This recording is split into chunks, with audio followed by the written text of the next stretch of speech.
চলতি বর্ষায় এক মাস ধরে জলাবদ্ধতায় হাবুডুবু খাচ্ছে সাতক্ষীরা পৌরসভার 12টি গ্রাম। এর মধ্যে টানা বৃষ্টিতে বাড়ছে দুর্ভোগ। এলাকাবাসীর অভিযোগ, প্রভাবশালীদের অবৈধ মাছের ঘের তৈরির কারণে পানি নিষ্কাশনের পথ বন্ধ হয়ে গেছে। পানি নিষ্কাশনে কাজ শুরু করার কথা জানালেও মিডিয়ার সামনে কথা বলতে রাজি নন উপজেলা নির্বাহী অফিসার ও জেলা প্রশাসক। সাতক্ষীরা থেকে রাহাত রাজার তথ্য ও চিত্রে ডেস্ক রিপোর্ট। সাতক্ষীরা পৌরসভার কাটিয়া, মাঠপাড়া ও গদাইবিল, মঞ্জিতপুর, গড়েরকান্দা, কুখরালি, টাবরার ডাঙ্গি, রাজার বাগান, বদ্দিপুর কলোনি, রথখোলা সহ বিভিন্ন এলাকায় পানিবন্দী রয়েছে হাজার হাজার মানুষ। তলিয়ে আছে মসজিদ, মাদ্রাসা, এতিমখানা, প্রাইমারি স্কুল সহ বিভিন্ন প্রতিষ্ঠান। অকেজো হয়ে পড়ে আছে টিউবওয়েল ও পয় নিষ্কাশন ব্যবস্থা। আমাদের গদাইবিল নামক যে স্থানটা, ওখান থেকে শুরু করে আমাদের মাঠপাড়া অঞ্চল পর্যন্ত তোমরা সবাই পানিতে হাঁটুর উপরে, ঘরের ভিতরে হাঁটুর পর্যন্ত পানি। এর জন্য জনজীবন দুর্বিষহ হয়ে উঠেছে।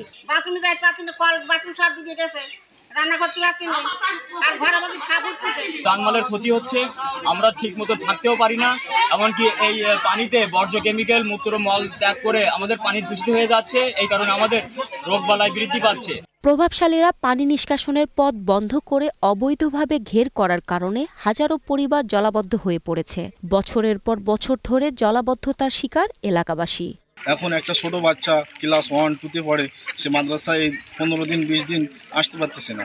এই পাশে আমাদের মসজিদ, এই মসজিদের নামাজও এখন জুমা মসজিদ, দীর্ঘদিনের একটা পুরাতন মসজিদ, এখানে নামাজ এখন আর হচ্ছে না।